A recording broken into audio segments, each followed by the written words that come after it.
Hey everybody, this is Dee here, and as promised, this is the old-fashioned my way.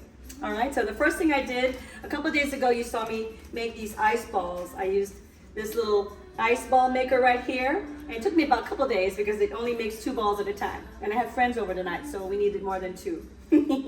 But so the first thing you do is you put the ice ball, like here, into the glass. Okay, then what you want to do is pour the liquor right on top of the ice ball. So we're going to go with Jefferson's because this is a really delicious brand, and I like it. I'm going to pour 2 ounces, which is about 1/4 cup, just so you know. I'm going to pour that right on top. Then I'm going to put a little simple syrup in it. I'm going to put about a tablespoon of simple syrup, but you can do a little less if you like. I'm going to go with about a tablespoon of that.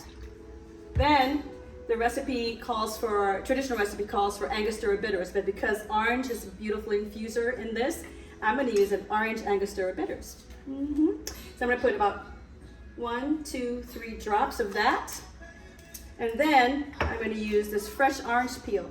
So now when you're doing the orange peel, try not to do them in advance, because the beauty of the orange peel is when you peel it, that fresh zest is what you want.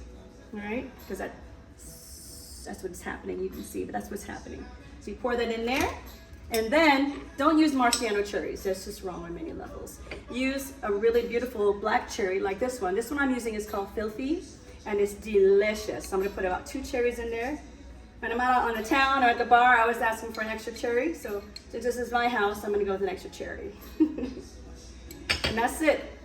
If you wanted, you could put an extra cherry juice on top, but you didn't have to do that. That was me because I'm at home. So I'm gonna stir it up a little bit. Let's taste it. Okay, that's really good. I'm gonna have to go now. So anyway, I will send you the recipe in the chat somewhere. I'll write in what I just said, so you can do this at home too. Okay, and save yourself some money having to go to the bar all the time and buy it for $14 a glass. That's absurd. You can make this at home, just like I did. See you until next time.